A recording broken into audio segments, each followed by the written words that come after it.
Hello and welcome to my channel Happy Hours. In my last video I discussed about the impact, challenges and suggestions to RTI. In this video I am going to discuss about the civil society organizations and about NGOs. What are we waiting for? Let's jump to the first topic, which is the civil society organization. Now let us understand what is a civil society organization. It refers to the space for a collective action around shared interests, purposes and values, generally distinct from government and commercial for-profit organizations. They include charity organizations, development NGOs, community groups, women organizations, professional association, faith-based organization and social movement organization. The term civil society became popular in 1980s. It has a powerful influence on the actions of elected policymakers. So we can say that the civil society organizations are voluntary organizations, and it is a group of common people working in order to uphold interests of the society. It is a non-profit organization and its focus is on the welfare of the people. If we are going to divide a governance space, it can be divided into four parts. First is the bureaucracy, second is the private sector, third is the international institutions, and the last one is the civil society organization. Bureaucracy, as we have discussed already, is playing the major part in the governance previously, and they were the one who were making the rules. And next is the private sector. We all know private sector is the companies. Now they are also playing a role in the governance. Third one is the international institutions, which are like World Bank, IMF, WTO and UN. These are also establishing good governance in the countries. Next is the final one is the civil society organization, under which comes the NGOs, charity organization, women organization and pressure groups and self-help groups, etc. Now the civil society organizations have played an important role in the process of governance. In the era of LPG. What is the era of LPG? Is the era when liberalization, privatization and globalization exist. As the era of LPG dictates limited role for the state, and therefore the welfare activities have been delegated to the civil society organizations. These delegations of welfare role is because of the profit orientation of the private sector. We all know the private sector is there only to make profit. So they are not going to contribute in the social welfareism.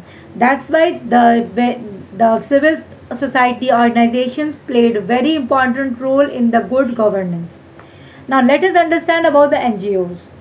Now NGOs full form is the non-governmental organization, and according to the World Bank, NGOs refer to not-profit organization that pursue activities to relieve suffering, promote the interests of poor, protect the environment, provide basic social services or undertake community development. Means they are going to help the weaker section, and of course they are for the environment also. By the definition we can understand that the NGO is for the welfare. They are going to protect the interests of weaker section. They are going to promote awareness among the citizens. It is going to help the government for betterment or to play a better role in the governance or in the bottom level development.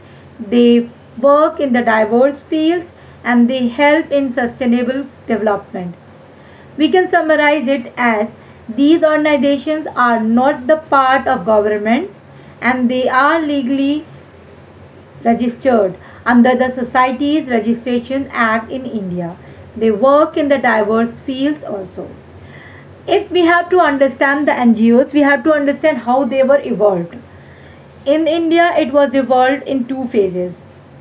First is the pre-independence phase and the second one is the post-independence phase. We all know pre-independence phase is the phase when we were under the British colonialism. In the pre-independence era, a number of NGOs were established, and these organizations were individual or group based grassroots level organizations working primarily with an objective of social empowerment, reform in social custom, and advocating an independent education system. These organizations were rooted in the religion or caste, means many were their caste based and they were for the improvement in the caste also. For example, we can understand the Brahm Samaj, the Arya Samaj, and the other one is the Servants of Indian Society. They were all for the upliftment of the society and the weaker section, and even the upliftment of the woman. Whenever we are going to divide the post-independence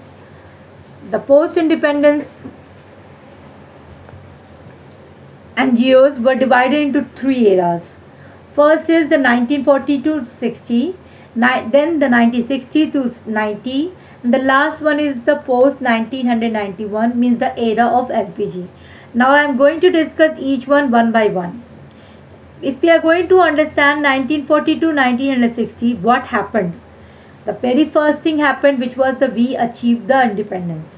Secondly, India adopt constitution, and the last is for the first time a government representing the people is formed. If we have to understand the second concept, which is after the what happened after the adoption of the constitution, is that when we adopt the constitution, we have the value of equality, liberty, justice, etc., and they became the key factors influencing the government also. If we have the first time government representing the people is formed, it means there were some assumptions because the government belongs to the people, therefore it will take into consideration the concern of the people. So we can conclude that in the post-independence phase, the first 2 decades can be characterized as the era of euphoria or of independence, where because of the adoption of the constitution and a representative government being formed, there was an assumption that issues faced by the community will be taken care of by our representative, and therefore NGOs do not require to participate in the process. It was therefore a limited number of NGOs activism was observed. Means we have very less number of NGOs during this phase, because we were having the assumption that the people, now the elected people, are going to concern about us, about the citizen of the country, and they are going to do the work essential for the welfare. But that doesn't happen. So we proceed to the next era, that was the era of 1960s to 80s. It is very important era because this era considered to be the era of failure, the economic failure and also the political failure of the state.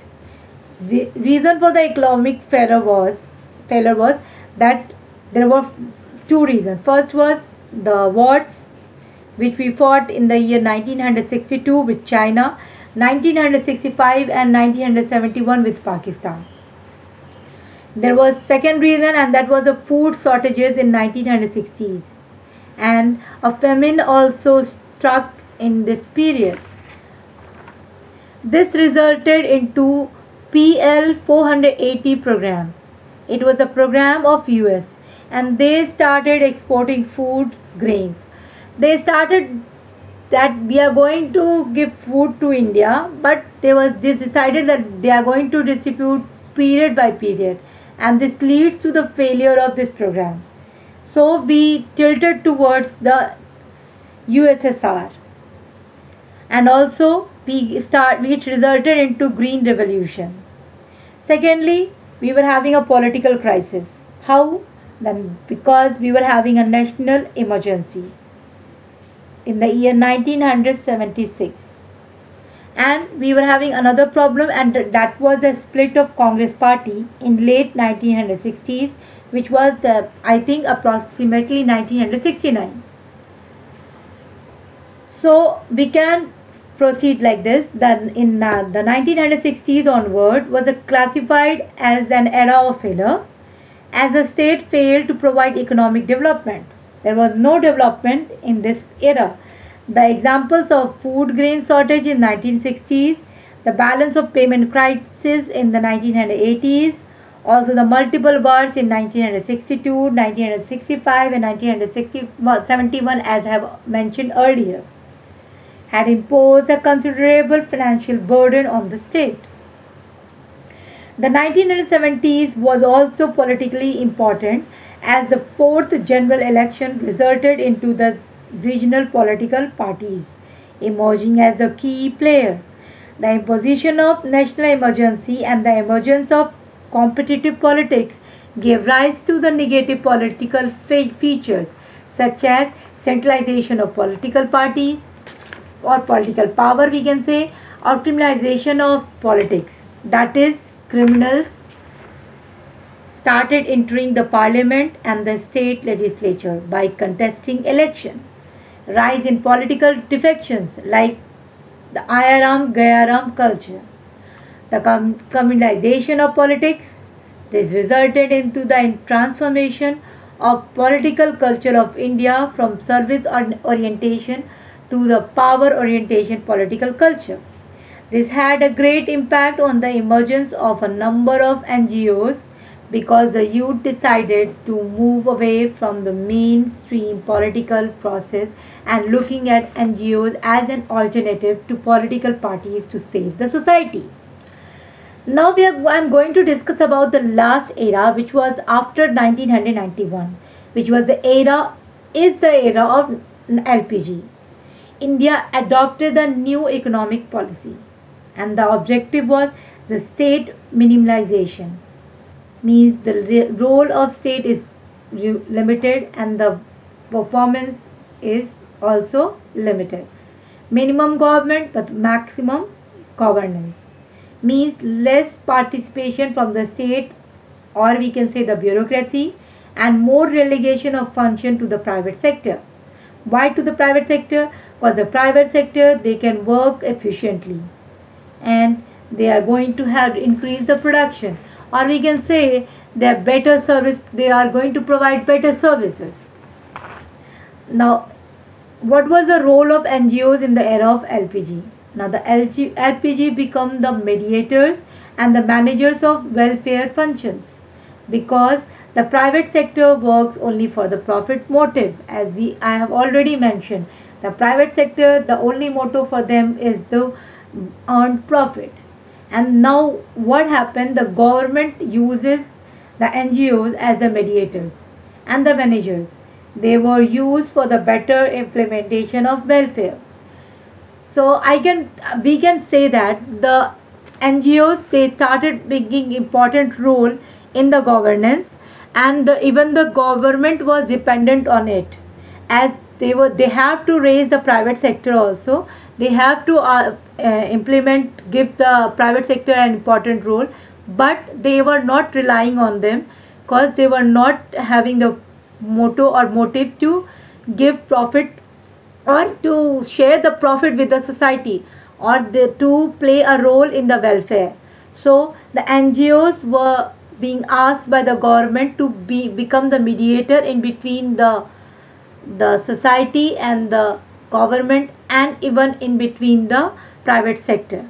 By this I am going to conclude. Thank you.